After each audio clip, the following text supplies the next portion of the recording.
Before we start using the selection tool, I would like just to announce a couple of changes that you need to do it once within your Premiere Pro. All I have to do is going toward this wrench, and then I'll click on it, and I'll make sure that I'm going to show the audio keyframes and show video keyframes. I'll make sure those two are ticked. This has happened once you launch the Premiere Pro for the first time. Also, I'll make sure this magnet tool over here is kept on all the time, and this is helped to snap to the beginning of the video and to the end of the video. Now, using the selection tool, as mentioned before, selection tool helps you positioning selected contents and layers when they are added to your timeline. So after I'm selecting my images or my videos and apply them to my timeline, all I have to do is using the selection tool or V on my keyboard, and then I can select the different clips within the sequence. I can also select the musical background.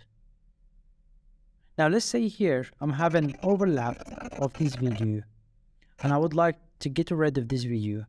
All you have to do is just select the video itself or the clip and just hit the backspace on your keyboard. Now it's gone. Also, if you hover over your clip, this is going to tell you what is the duration of the clip from beginning to the end.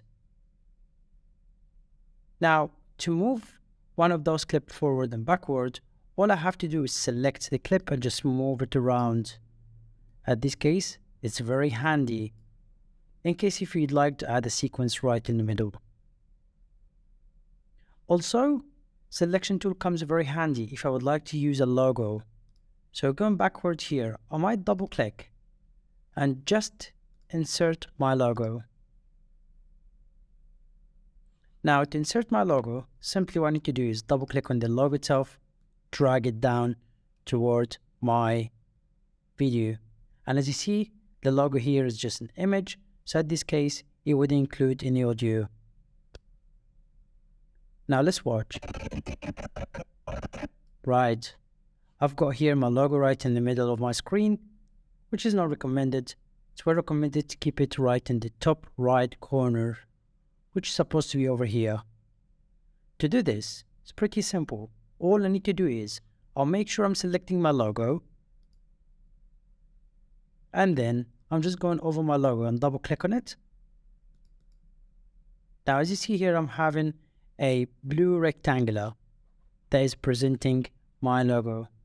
I can drag my logo around my video, so I'll keep it here to the corner. And simply I'm having here 6 vertex points that I can go around.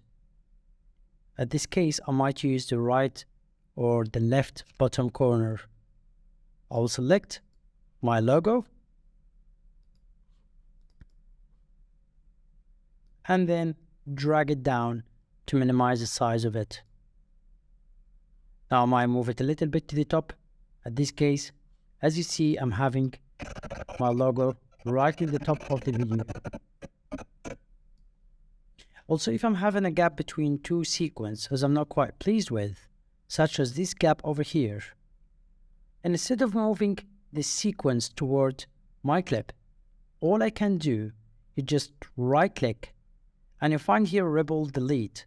So I'm gonna clear this rebel over here or the space between my sequence. So in this case, it became a one video. And as you might notice, my logo just covered a part of the first video, but then not the whole sequence. In the next clip, we'll find out how to extend the time of my logo to cover the full sequence.